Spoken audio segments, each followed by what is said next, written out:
Hi, everybody. Today, I'm very excited to have here people from all over the world. All these people are caregivers for PSC patients, and there's such great importance for the people to be understood and not forgotten. Let's begin today with a little bit of introductions with these people that are here today with us and giving us from their time and helping everybody else that is a caregiver to really understand how to live with this disease and how to live alongside it. Thank you for being here with us today. All right, let's start with the first person up here. Morag, can you please just introduce yourself and give us, the members of the panel, a little bit of knowledge about why you're here and who you are? And okay, thank you. Sure. So my name is Morag. I'm from Glasgow in Scotland. I'm here today because my younger brother is a PSC patient, and in 2016, we were able to do a live liver donation transplant. So I'm here representing live liver donors. Wonderful. Thank you. Anat. Yes. Hi. So I'm Anat. I'm from Israel. I'm married to Gabi, who is a PSC patient for many years. And he had so far 4 liver transplants over the years. Last one was 2 years ago. And thank God he's healthy today.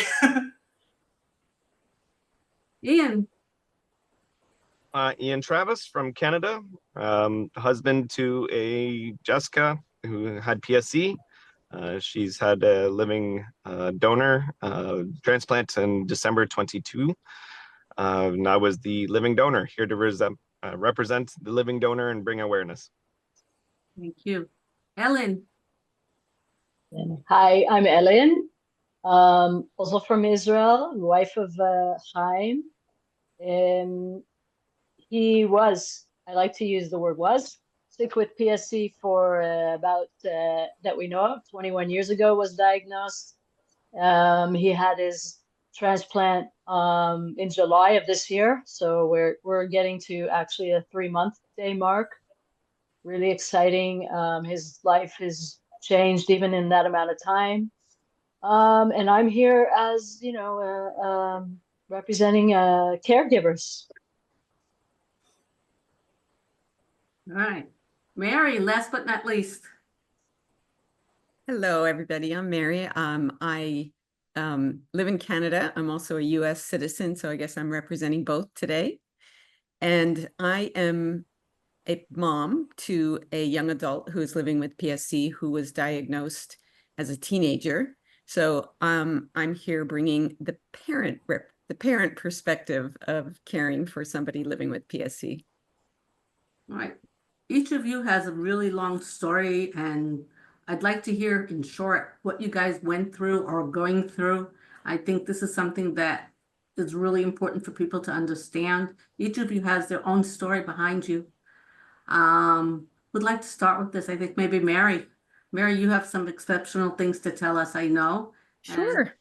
So, okay, I'll do it chronologically because PSC entered our life around 11 years ago. For those in the PSC world, the number 10 has a little bit of deep meaning because often, well, hopefully not so much now, but back when my teenager was diagnosed, of course, you hear the words primary sclerosing cholangitis and you go and try to learn everything you can about it. And one of the first things I found said that it was 10 years on average to liver transplant. That data was not accurate, and we've learned that. But many of us kind of mark that 10-year anniversary because we learned that information at a time when, it was all so raw. Anyway, so it's been 11 years that we've been in the PSC world. 20. So he's 27 now. He's stable. He has not progressed to transplant. And my response as a caregiver to this was to get involved. And so I have become a very active volunteer with the PSC Partners organization. I would say that PSC entering our life was we kind of, sometimes we describe it as a bomb going off in our family. That's what it felt like. It changed everything. Everything in our family changed from that moment. And it's been a readjustment of learning how to live with this new presence in our life. I think as a caregiver, the most important journey for me is traversing the growing independence of a child to an adult and being able to support this person living with PSC however I can, but also not being too involved because I'm no longer the mother of a teenager. I'm the mother of a young adult. The other thing that I've done recently is we have a bunch of living donors here on this call. I volunteered to be a living liver donor in March of this year because I was reaching a milestone birthday and I would age out of being eligible. So I was a non-directed donor, and I don't know who the recipient was, but hopefully there's somebody out there who's getting a second chance at a healthy future. That's remarkable. That's incredible what you did. And I think everybody sitting on the panel today nobody knew about this before. And I didn't tell them about it on purpose. And I think it's fantastic. We love you for it, Mary. We really do. All right, now let's talk to Ellen, who's been my lifesaver and my helper for 15 years here in Israel and really been involved in our organization here too, besides being a caregiver for Chaim.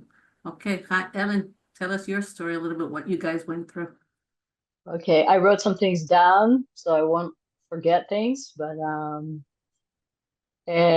my husband Chaim, he was diagnosed about 21 years ago, like I said, through a standard blood test, as a lot of times people are.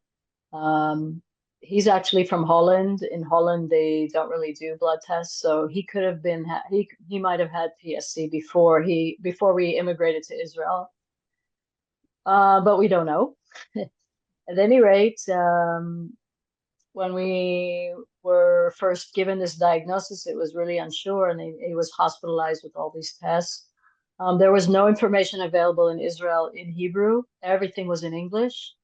What there was in Hebrew was very academic and short, and so I decided to join forces with an organization we have here. What at the time was called, doesn't matter what it was called at the time. It's now called Healthy Liver Foundation.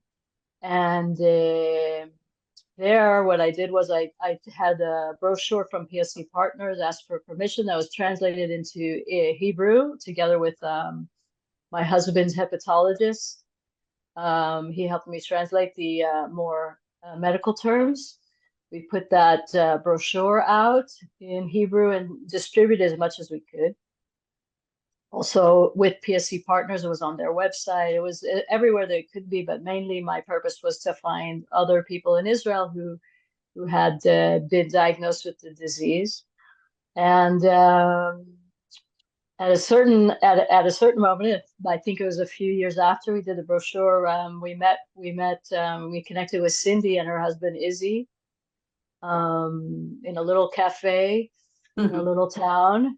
And we had so much to share together. It was so, how do you say that? It was so relieving, so supportive to have, to talk to somebody else with the disease. We had met a few other people, but not at the same sort of way that we connected with Cindy and Izzy. And we started this together. We started this sort of support group, which was under our Healthy Liver organization. Cindy really took that off and really took that to a new level. And we discovered there were a lot of other PSCers, and thank God too that we have, the technology that we have today with messaging, Facebook, the whole thing. We are able to meet. I think at the beginning we met a lot more often as a group. Later on, it was less and less, but it was amazing to sit in a group with other people, parents, also people from all walks of life with this horrible disease. So in spite of the fact that this horrible disease was looming over our heads, we felt a lot less lonely. And it was wonderful. And really, like I said, Cindy just took it to a level that took it as her baby. And I'm really happy with that. And we learned a lot from each other. The country, Israel, is very small. So although it is very small, there is excellent medical care here. There are excellent doctors in the field, in the forefront of the field, in fact. So you get to connect with other people, hear about what they went through, and see how you can help each other to get better treatment, to, have more support. What else did I write here? Do you want me to talk about the other things as well, or just this what we went through? Just what you went through right now. Okay, so that's that. And up until now, I think recently Chaim and I had less and less we came to the group meetings. It was just too difficult seeing, people. Also, we had friends that passed away after transplant, before transplant, both in the States and in Israel. And it just became very difficult, and we didn't want to deal with that. So we sort of backed out of that. So yeah, I think that's my spiel for now. We just learned, our whole family learned to live with PSC and its sudden, unexpected attacks. I mean, everybody's has different experiences with this rare disease. My husband was more of cholangitis attacks constantly and out of nowhere. They would just, suddenly occur, and he went through many ERCPs. But we learned to live with it, and we learned to cope and got the support we needed. All right, thank you, Ellen. Morag. Sure. So it was my brother first started getting sick when he was about 16. And it took a while to get a diagnosis just because he was so young. And it's so rare. And it doesn't usually show up with people that young. And then it kind of progressed and it got worse and worse. And so when he was 21 or maybe 20, he went on the waiting list, just the general transplant waiting list. But that's also quite hard because you get bumped down a lot. And it's a weird sickness where it's like, you are just going to get worse, but it's not the same as someone that's come in with a super emergency car crash. It's very, very easy to get bumped down the list. So as soon as they said that there would be an option of looking into a live donation, there wasn't even a decision to be made. It was like, of course, like just do it. Like as soon as possible, get it out, go. But it's quite a long process. Doing like all the kind of physical tests, and then they have to check you're not, being bribed or something like that. So eventually, when he was 21, I was 24, we were able to do the transplant, and that was amazing. And he got so much better, and it was so good. And unfortunately, a few years later, it did come back, but he's on a whole bunch of different medicine. He started a few years ago, and he's doing really, really good. The healthiest that we've seen him pretty much since this whole thing started. So yeah, that's maybe too brief. I didn't write anything down, but that's the summary of the situation. That's fine. Annette, I know your story is very Yeah. long, and you guys Yeah. need a lot of help along the way. I'd like to hear about what you went through and being a wife with small children. I think that's something very special that you need to talk about and help others with that, hopefully. Okay, I will try. So I met Gabby 2011, and 2012. It was 1 year after he got his first transplant. It was around 10 years after he was diagnosed with the PSC. So I got into the situation open-eyed. I didn't know anything about PSC or what it means to be a liver patient. But I remember the day that I asked, should I consider it as should I marry him with this thing that he's carrying with him? And I still believe I did the right decision, but it was something to think about. And at that day, he was very healthy. It was 1 year after the transplant. No, there was no any sign that it will come back. So we got married, and things started to get worse tip by tip. It was slowly.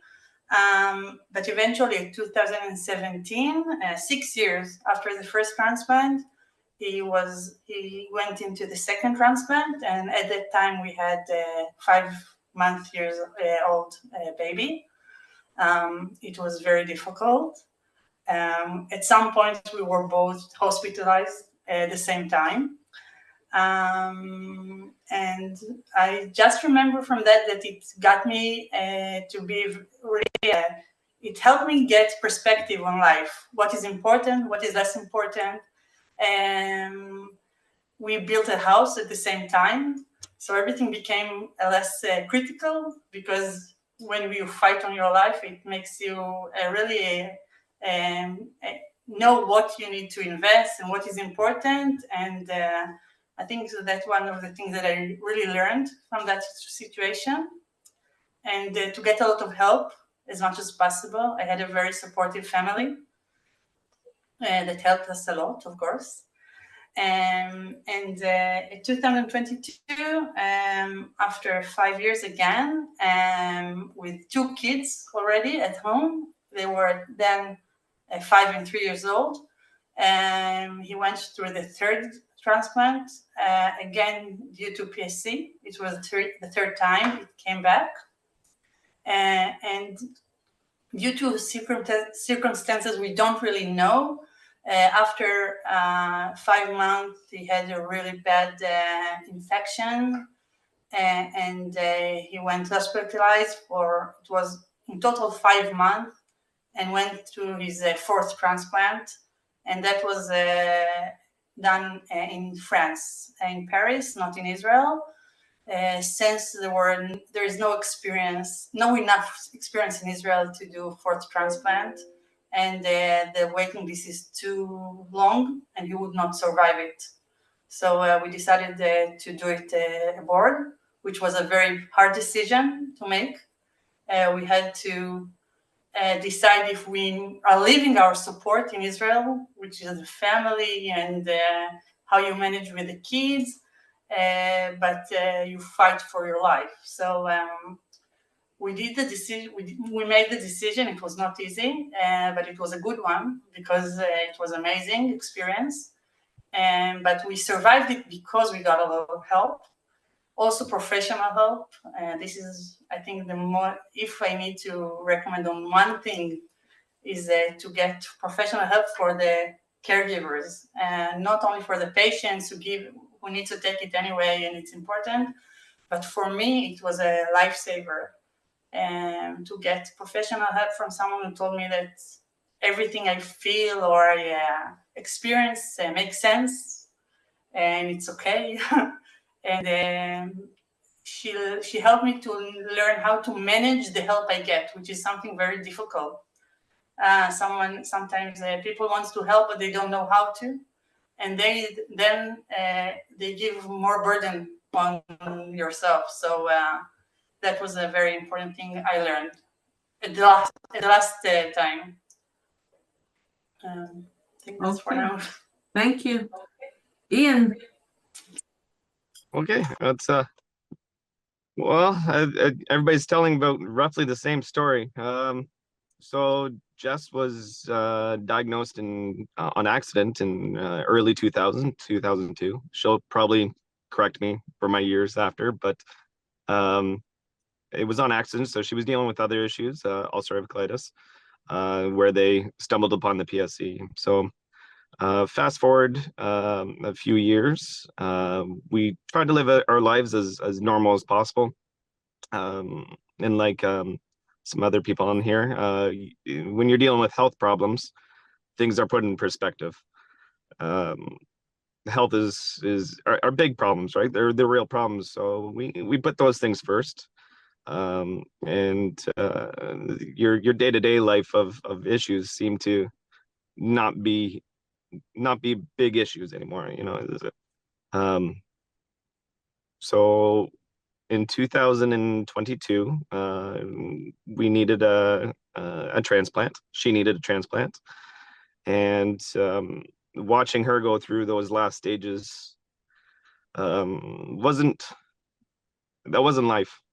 It was actually difficult to watching her go through this, and we I actually applied behind her back to be her donor, which she didn't want me to do at the start. And yeah, so she found out kind of the awkward way of the doctors putting something into what we call in our health network here in Toronto, the portal. And so she had access to my portal, and she got a notification saying that, hey, thanks for your application for the liver transplant. And next thing I get a phone call, it's like, what are you doing? So in terms of the caregiving, you just put everything on the back burner. And like Annette said, help is important for the caregiver. Seeking, you know, your personal time just to get away from this disease was important. So friends would come and help do some things with Jess, or give me a break. Those things were important. Most important thing we've ever done was go to PSC Partners, where we actually found a lot of our friends, Mary being one of them. And it was probably the best thing we've done. When you're scared of something, in my opinion, you turn out to be less scared. You educate yourself in it. So I don't know if I can say this, but you become a self-proclaimed hepatologist by the end of this disease, and that to me helped give me tools in my bag in the event of an emergency, which helped out a lot. So there's been multiple hospital visits in between our journey, and just having the knowledge and gave me more confidence to talk to doctors and what was happening. But it's been a ride. I'm sure. I'm hoping it's just going to be a better ride from here on in, and a great journey. And I hope everybody stays healthy with these things. I want to ask a question to those that are parents, or if you have siblings or younger siblings, younger children. How did you explain things to them? How did you get help from your larger family to be able to deal with everything? Did you have to ask for the help, or was it there? How did you learn to ask for the help? So other people around us that are here and listening to us today can get their help when they need it. Would like to start with that. Maybe Mary, I think you. I have a story that I think is funny. So when my teenager was diagnosed, there were 2 teenagers in the house. There are 3 years apart. And you know, it's a sensitive age. Teenagers are not easy at the best of times. And so we didn't know when during the diagnostic journey, we didn't know what was going on. And so we were respecting the PSCer's privacy and hadn't really shared what was going on with the sibling. Once the diagnosis came, we of course did, and we asked that they speak to their younger sibling rather than us as the parents. So we knew it was happening. We were upstairs, and the next thing we know, we hear these thump, thump, thump, thump, thump running up the stairs of the younger teenager. Oh my gosh, there's something wrong with his kidneys.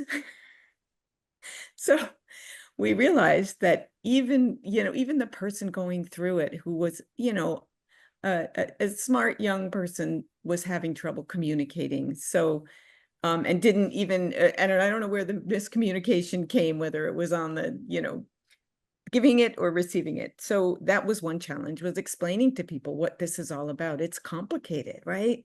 Before PSC entered our lives, I probably didn't know if the liver was on which side of my body the liver was on. You know, I knew it was there. I knew it did things. I knew it was important. It was a major organ. That was about it.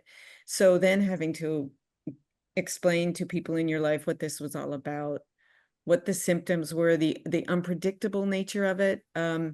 Yeah, it's a real challenge. But I would just echo what many have said here. And I also want to say thank you all for being so open and honest. I'm finding this very activity like really supportive to hear your stories.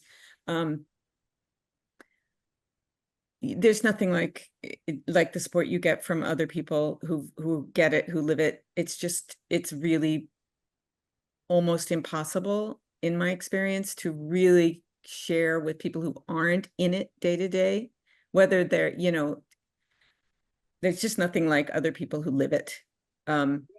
So I've forgotten the question. All right, what we were talking was how you explained it to your children, and you did a great job of telling us that because your son told his sibling about it by himself. But And I do want to add something because that was a long time ago, and it's, you know, it's been years now, and also both kids have come to the PSC Partners Conference, so and continue to be involved and continue to educate themselves. So there's an investment as they've grown up and in being, you know, there for each other. wonderful. Annette, you have small children. How do they understand what Gabi went through and what he's going through, and that his life is different than others? I don't know exactly how they see it. I know that the first transplant, they were too young, so we didn't have to explain. The last one was a different story. So I did get help also from school and from professional help, how to explain to them. And we told them the truth in a very simple words. We didn't talk about an option to die or things like that, but we didn't also promise that everything will be okay. We just said this, explained the situation as it was, that he's sick, that his liver is not working well, and that we need to replace the liver so we will feel better. And they went on and told everyone that he's going through a liver transplant as if they were experts about it. But except from that, I think it was hard to them that he wasn't at home. That's, I think, was one of the difficulties, to see him with all this medical equipment. It was rough. It ended up with a lot of hard questions, which we answered as much as we were able to. It was important for us to take them to see him, even if it was in the hospital. We tried to create a very a safe environment for them to meet him, so they will not see a lot of other patients, but only him in a good condition. But they will see him, so they will know that he's okay, and they can hug him and play with him a little bit, because it was a long period that he was not at home. And I think that's it. And I was really monitoring the situation at school mainly to see if they need more help, if I'm missing something with their behavior. Good, good. Ellen, you have two young adults at home right now, but they weren't always young, and I know that Chaim went through a lot of different things. Did you get help from the school system, from the physicians? Did you get help from the medical center or something like that that helped you get through these things? Or did they not know about it? The fact that you had children that they needed help? I don't know.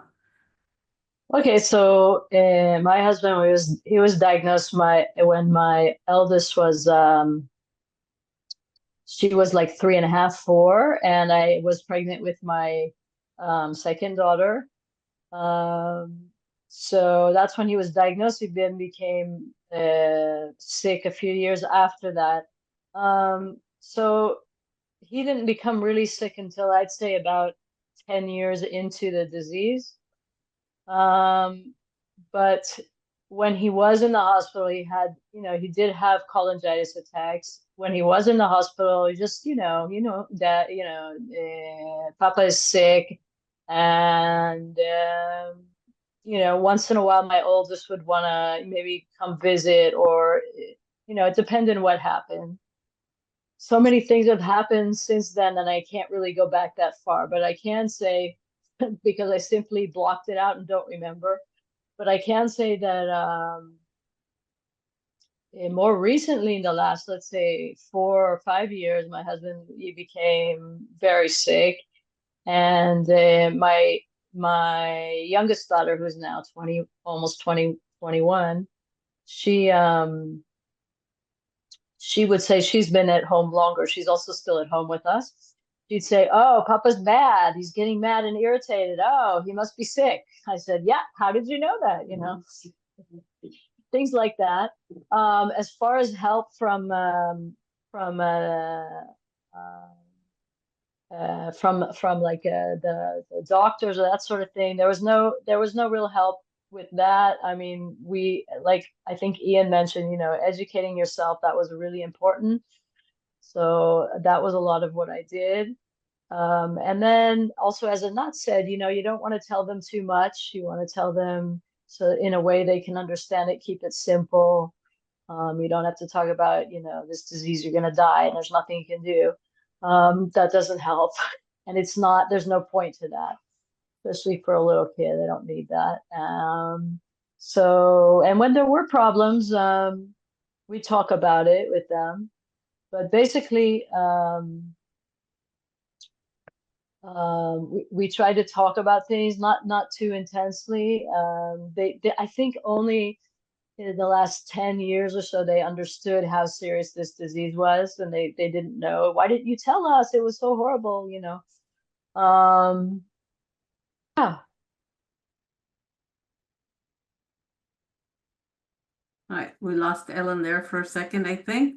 Sorry. Okay, all Can you hear right, me? Yes. yeah, That's me. Yeah. okay, all right. Morag, I know you're your brother's sister. That's a good way of putting it, I guess, huh? Do you guys have That other works. siblings, or is it just the two of you? I don't know. No, it was just the two of us. So he's 3 years younger than me. So yeah, we were kind of teenagers at the start of it, and then moving into early adulthood. Okay, all right. Now, I have two questions for whoever would like to answer them, really. If there's some important message that you'd like to give other caregivers in similar situations to yours, something short, something simple, or if you guys have, Mary already went ahead without hearing my last question even, to know if there's a funny story you'd like to tell. So you already told you told your funny story, but I'd like to see if anybody else has a funny story. That would be a great way to end our discussion today, I think. But if you guys have anything that's an important message, what would you think would be the most important thing to tell other caregivers? I'll Like jump to start in. with that. Mary, Oh. you want to start? I was just going to jump in because I wish I could have given this message to myself when I was going through that early diagnosis phase. And so I always tell other caregivers, go easy on yourself. I expected so much of myself, and I wish I had acknowledged early on how hard it was for me. And when I wasn't able to live up to my own expectations, I was really hard on myself. It's not always going to feel as intense, as hard as those early days. And do reach out, get the support you need, whether it's through an organization, through a meetup, through online connection, or through professional help. You deserve it and you need it. And it's a gift to the person who's having to live with PSC. And that, what would you suggest? Or do you have a funny story you'd like to tell? Well, first of all, I totally agree with what Mary just said. I would add to that you need to make time for yourself, not to lose yourself in this situation.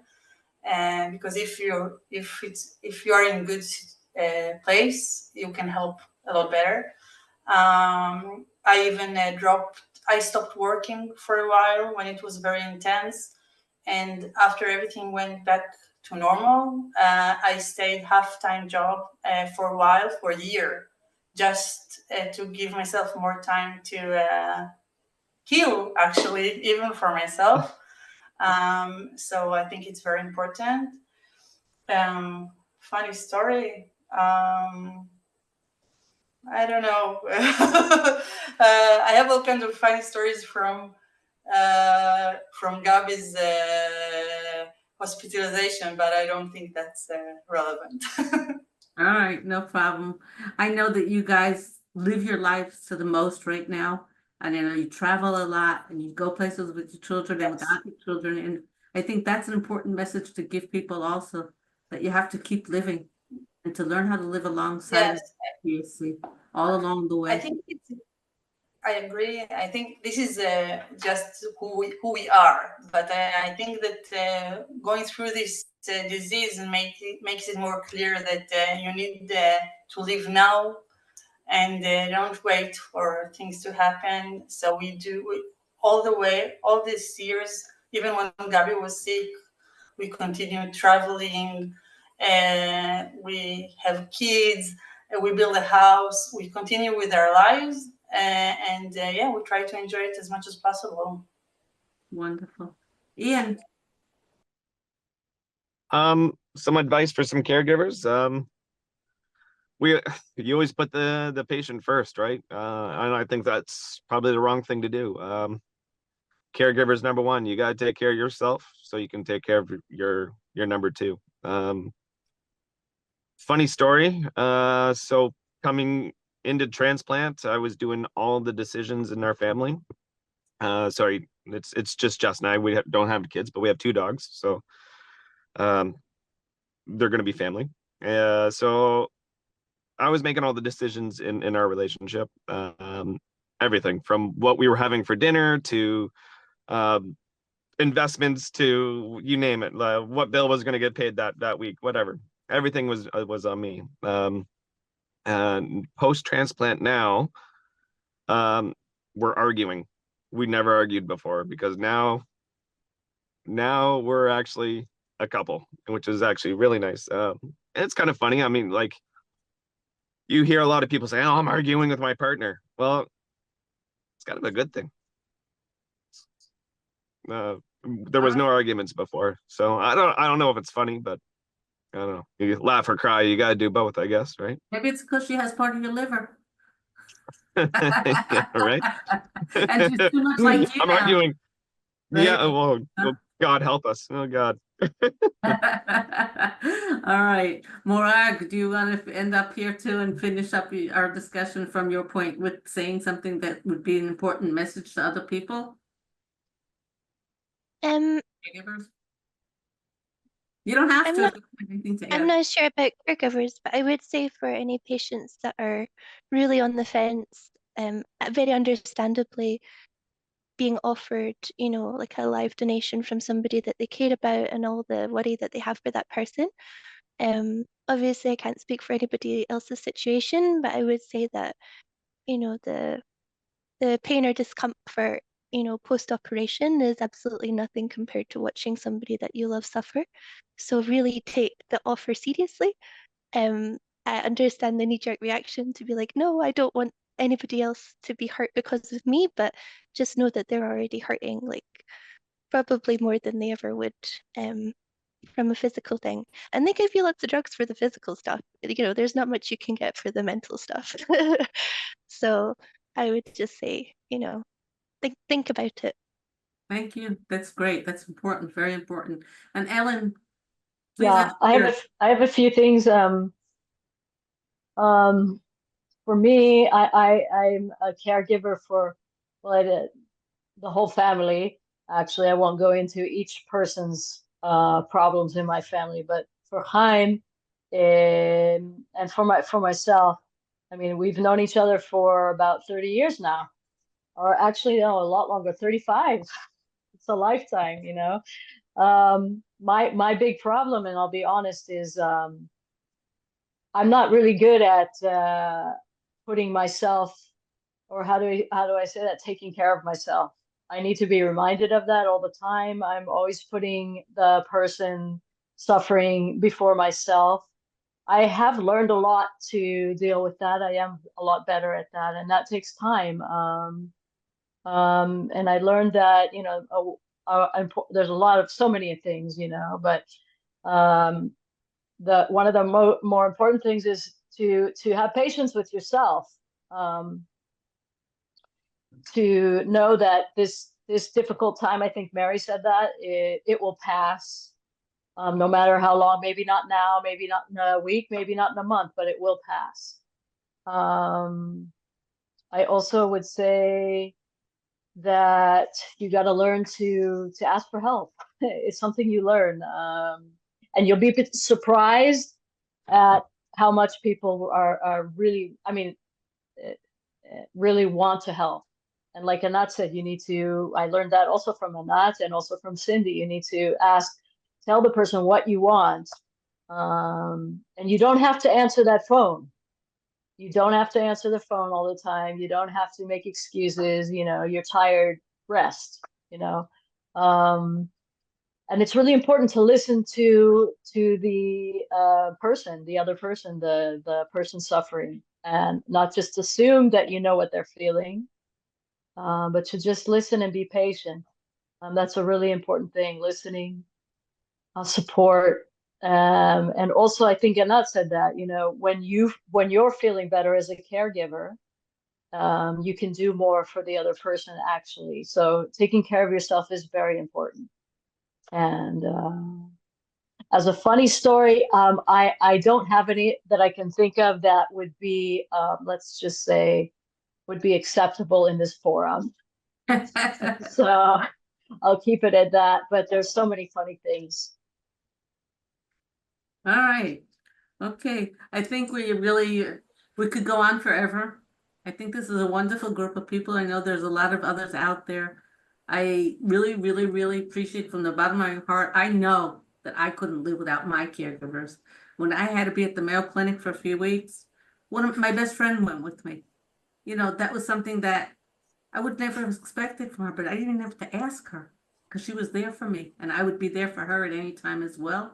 And without my husband, I wouldn't have been able to do all the things I've done here with PSC and with the group and the support group and everything like that. You need to have people behind you, and to be hospitalized every so often and things like that. It's a difficult job for anybody. And so you all have to think about what you need to always have time to breathe and to enjoy yourself. Even going out for a walk for 15 minutes a day, when you have to be a caregiver, you need to breathe and just think clearly for a while and think about, put yourselves in the first place also. All right. I think we did a great job today. I think everybody can learn a lot from us. Thank you all for being here and giving us part of your time, all different times of the day. I know it's not easy, and I really, really appreciate it. We'll see you guys again soon. And really just be healthy, everybody. Thank you. Thank you. Thank you. Thank you.